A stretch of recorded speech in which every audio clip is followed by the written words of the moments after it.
Did you know you can migrate your glue-based Iceberg tables to Amazon S3 tables using your backups? With Clumio's Iceberg-aware backups, you can.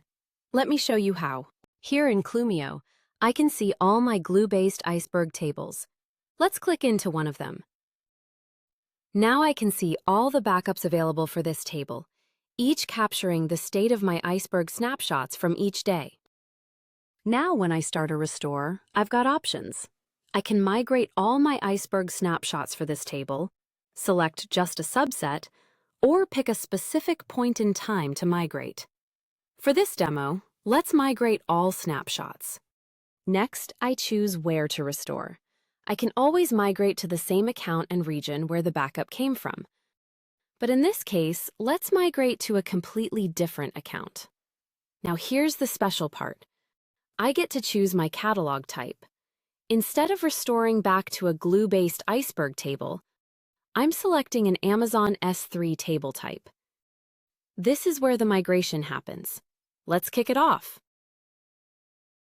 Clumio handles the heavy lifting, migrating your data, metadata, and all your Iceberg snapshots to the new S3 tables format in your target account. Let's fast forward through the restore process. And we're done. Now let's head over to AWS and check out our newly migrated S3 table.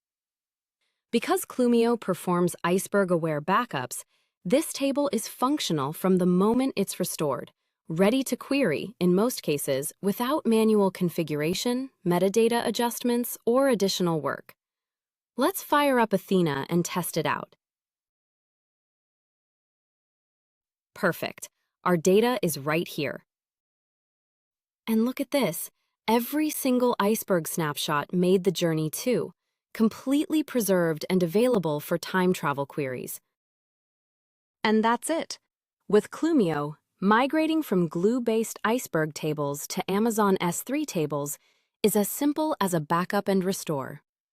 Choose your snapshots, pick your destination account, select S3 tables as your target format, and you're done. Functional tables, ready to query, with your history preserved. And remember, Clumio can back up your Amazon S3 tables too. Ready to simplify your migration to S3 tables?